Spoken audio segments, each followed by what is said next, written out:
இடத்தில் ஹல் அதுல்லுக்கும், நான் உங்களுக்கு அறிவிக்கட்டுமா, சொல்லட்டுமா என்றுதான் வார்த்தை வருகிறது.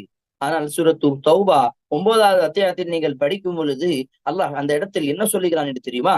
படித்து பாருங்கள், எவ்வளவு அழகான வார்த்தை. இன்னல்லாஹ் அஷ்தரா மினல் முஃமினீன வ அன்ஃபுஸஹும் வ அம்வாலஹும் பிஅன்ன லஹுமுல் ஜன்னah. நிச்சயமாக அல்லாஹ் முஃமின்களை, அவர்களையும் அவர்களுடைய உயிர்களையும் அவர்களுடைய செல்வங்களையும் சொர்க்கத்துக்கு பதிலாக விலை வாங்கி விட்டான். இஷ்டரா, அறிவி தெரிந்தவர்களுக்கு தெரியும். இஷ்டரா என்று சொன்னால் வியாபாரம் செய்வதற்காக பயன்படுத்தக்கூடிய ஒரு வார்த்தை. இன்னல்லாஹ் அஷ்தரா மினல் முஃமினீன், முஃமின்களிடம் அந்த ஈமானை, அந்த செல்வங்களை, அவர்களுடைய நம்பிக்கையை, அவர்களையும் சொர்க்கத்துக்கு பதிலாக அல்லாஹ் விலை வாங்கி விட்டான். சுப்ஹானல்லாஹ். அப்ப அல்லாஹ் நம்மை விலை வாங்கி விட்டான். நாம் யாரிடம் நாங்கள் கை மாற முடியாது. அப்படி மாறிவிட்டோம் என்று சொன்னால், அல்லது நாங்களே மாறிவிடுகிறோம் என்று சொன்னால், அதுதான் மிகப்பெரிய தவறு, அதுதான் மிகப்பெரிய ஷிர்க், அதுதான் மிகப்பெரிய அநியாயம். ஆனால் சிலர் இருக்கிறார்கள், அவர்கள் நல்லதுக்கு பதிலாக கெட்டதை விலைக்கு வாங்குகிறார்கள். சூரத்துல் பக்ராவுடைய ஆரம்ப வசனத்தில் படிக்கும் பொழுது அல்லாஹ் சொல்லுகின்றான், உலாயிகல்லதீன இஷ்தரவு ضலால.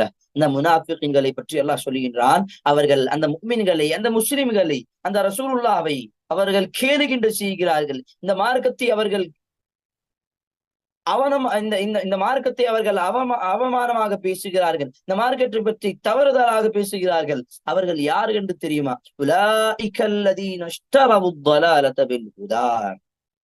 அவர்கள் ஹிதாயத்துக்கு பதிலாக, நேர்வழிக்கு பதிலாக, சஹீஹான கொள்கைக்கு பதிலாக அவர்கள் அந்த குப்பையை, அவர்கள் தவறான அந்த வழியை அவர்கள் விலைக்கு வாங்கி விட்டார்கள்.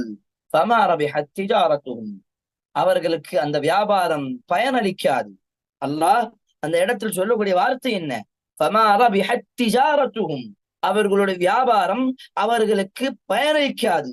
அவர்கள் செய்த வியாபாரம் அல்ல, ஆனால் அவர்கள் நம்பிக்கையை, அவர்கள் தன்னுடைய செயல்பாட்டை என்ன செய்தார்கள்? ஈமானுக்கு பதிலாக வலாலத்தை, தவறான ஒரு வழியை அவர்கள் தேர்ந்தெடுத்தார்கள். அல்லாஹ் அந்த இடத்தை வியாபாரம் என்று சொல்லுகின்றான். அவர்களுடைய வியாபாரம் அவர்களுக்கு பயனளிக்காது. அவர்கள் நேரான வழியில் இருக்கக்கூடிய மனிதர்களும் அல்ல. அப்ப இந்த வசனம் என்ன சொல்கிறது? அல்லாஹ்வுடைய சில நேசத்திற்குரிய மனிதர்கள் அல்லாஹ்வுடைய வியாபாரத்தின் பக்கம் நிலையாக இருப்பார்கள். ஆனால் சில தவறான மக்கள் அல்லாஹ்வுடைய வியாபாரத்துக்கு விட்டு விட்டு ஷைத்தானுடைய வியாபாரத்தை விலைக்கு வாங்கி